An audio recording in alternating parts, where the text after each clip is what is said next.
We have studied the evolution of economic practice and theory. We have delved into the mechanics of socialism and capitalism. We have modeled a hypothetical economics of fulfillment system, explored the feasibility of our system, and discussed how we will put it into place. This is Session 9, Money's End, and a companion course titled Economics of Fulfillment, and that is an aspect of a larger view, evolution of consciousness theory. In this, our final session, we look at the expansion of the economics of fulfillment philosophy, and at the remarkable end, to which this expansion of thought and practice will lead.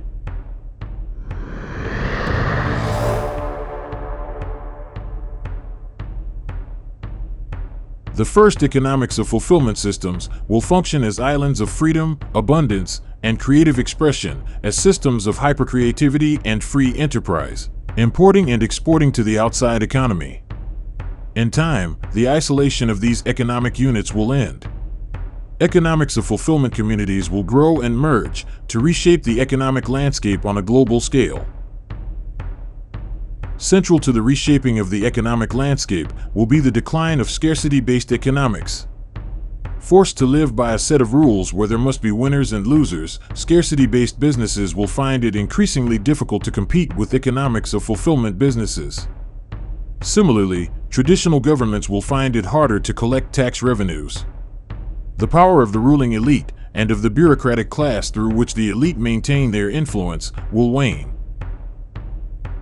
However far down the road it may be, the time will come when our economics of fulfillment communities no longer need to interact with traditional economies. Our economics of fulfillment communities will attain the size and diversity to form an independently functioning economic structure. We will have wrapped the earth in an economics of fulfillment matrix, a medium of freedom and creative expression, a global economics of fulfillment edifice. What remnants of the scarcity-based economy that remain will fall into history. The markets will close. The banking, investment, and insurance industries will cease operations. Government will abandon its role as an agent of central control, and new and traditional governments will merge under the economics of fulfillment framework. No more taxes. No more budgets. No more bureaucracy. No more surpluses and deficits. No more economic mandates and regulations. No more fiscal and monetary policy. No more classical economists and Keynesian economists. Never again will we monetarily value our creative efforts. Never again will we run a negative balance in our economics of fulfillment bank account. Our economics of fulfillment banks will have served their purpose, and we will shut them down. Humanity will have marked a grand leap forward in its endeavor to perfect life on Earth. We will have transcended the usefulness of money. Currency in all its forms, paper, electronic, fiat, gold-backed, will end.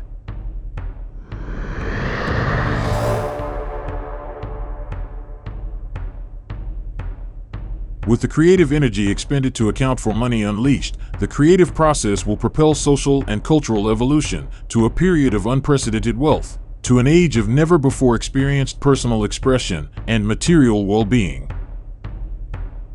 Freedom is the environment of the creative process, the state of the universe where evolution can take place.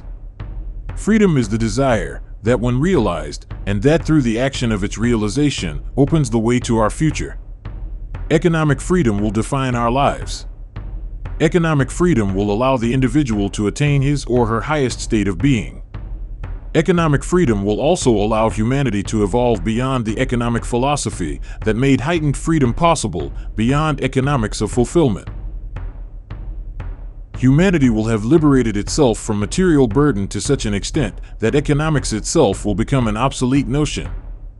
Socialist, capitalist, economic thought in all its forms will fall into evolution's trailing arrow. Economics of fulfillment will fall into evolution's trailing arrow.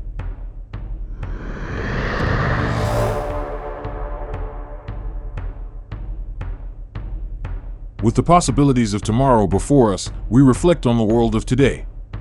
Every nation embraces a blend of socialistic and capitalistic economic practices. Confronted with tenuous global economic conditions and problems with capitalism and profit-driven markets, we seek solutions in socialism and governmental control. Confronted with declining individual freedom and problems with socialism and governmental control, we seek solutions in capitalism and profit-driven markets. Let us do what the economists have not. Let us look at today's world outside the box of socialist capitalist thought. In the early urban community, the notion of scarcity and unlimited human want was central to existence.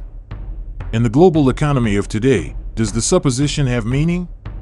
Economists often blame the world's economic ills on an excess of production capacity, and technology has allowed us to circumvent limits we once took to be immutable.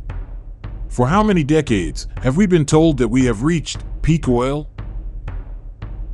To say that human material want is unlimited is to say that the human experience is no more than material. Love, peace of mind, the satisfaction of a job well done, transcend the external. The notion of unlimited human want devalues the human experience, reduces the human being to the level of basal subsistence. In the world of today, is the fundamental assumption on which economic doctrine is based, the notion of scarcity and unlimited want, relevant? As far back as the hunting and gathering band, humanity traded using common items of exchange, money. Today, money is more than a device to facilitate a transaction. The banking industry, the insurance industry, the bond, stock, and other markets, taxes and budgets, futures and speculation, life centers on the financial. To an extent Adam Smith could not have envisioned, humanity devotes its energy to managing the flow of the contrivance we call money. How rich would the human experience be if, instead, we applied our creative energy to producing things that we needed and that gave us satisfaction to make tangible goods and services? As time has passed, economic systems and theories have evolved from forms and ideologies that embraced lesser individual freedom and greater central control to forms and ideologies that embraced greater individual freedom and lesser central control. Economic life today is more free than economic life during the Middle Ages and seigniorialism. Economic life during the Middle Ages and seigniorialism was more free than economic life during antiquity and its godlike kings. The trend to greater freedom defines the ascent of civilization. As such, it defines the future. In a socialist-leaning economy, will we be content to be a cog in the beehive works of the economic machine, our hopes for achievement in life subservient to the will of a political elite? In a capitalist-leaning economy, will we be content to be a commodity in a labor market, our lives gripped by economic uncertainty, our hopes for achievement in life subservient to the whims of a capitalized elite? In the nomadic hunting and gathering culture, economics existed, but was not what life was about. Work, as we in modern society take such to be, was not work. Subsistence activities were integrated into social, religious, and day-to-day activities. We did not hunt and gather to sustain our life, we hunted and gathered because it was our life. Our gaze trained into the open and free world of tomorrow, can we envision an economy where work is not work? Can we envision a world where subsistence is integrated into the human experience to such an extent that every economic activity furthers our personal evolution? By nature, the human being is driven to create. We are compelled to grow, to learn, to build a better life for ourselves and for our families. In socialism, the fundamental economic motivation is social conformity. In capitalism, the fundamental economic motivation is the artificial construct of profit. To maximize human well-being, must not economic motivation transcend the external? Must not economic motivation be more deeply felt than to occupy a niche in the collective of state and corporation, or to please shareholders with a favorable rate of return? To allow for the greatest production and the most appropriate distribution of wealth, must not an economy provide the freedom that will make it possible for every member to follow his or her passion? With each economic downturn, with each recession, with each bubble that bursts, the economy behaves in ways pundits and academics cannot fathom, and politicians are powerless to control. Whereas economic philosophy should serve humanity, humanity slaves to the false prophet of economic philosophy. In the play between free markets and central control, scarcity-based economics has brought humanity to where it stands, but in the economy of today does not adequately provide for individual freedom.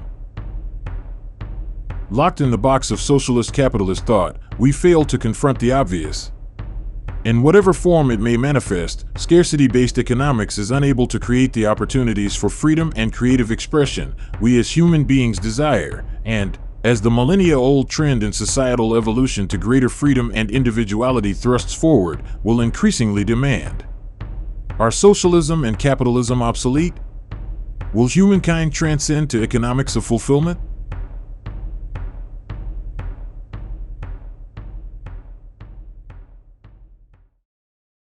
In school or on the street, we may encounter one who propagates socialism with the promise of government perks, social entitlements, and a better way of life. Is it not economics of fulfillment we want?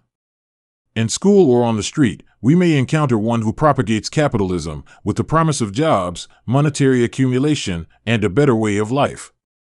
Is it not economics of fulfillment we want? Must we not put political persuasion aside? Must we not look beyond those who seek to exploit our innocence? Does not every human being want a more free, creative, and fulfilling existence? Is not every human being entitled to a more free, creative, and fulfilling existence? Our introduction to evolution of consciousness theory continues in our third course on the topic, Blueprint for Reconstruction. In this course, we look at the remarkable outpouring of creative activity that only a free and open economics of fulfillment, makes possible, the rebuilding of the Earth's urban and ecological infrastructure.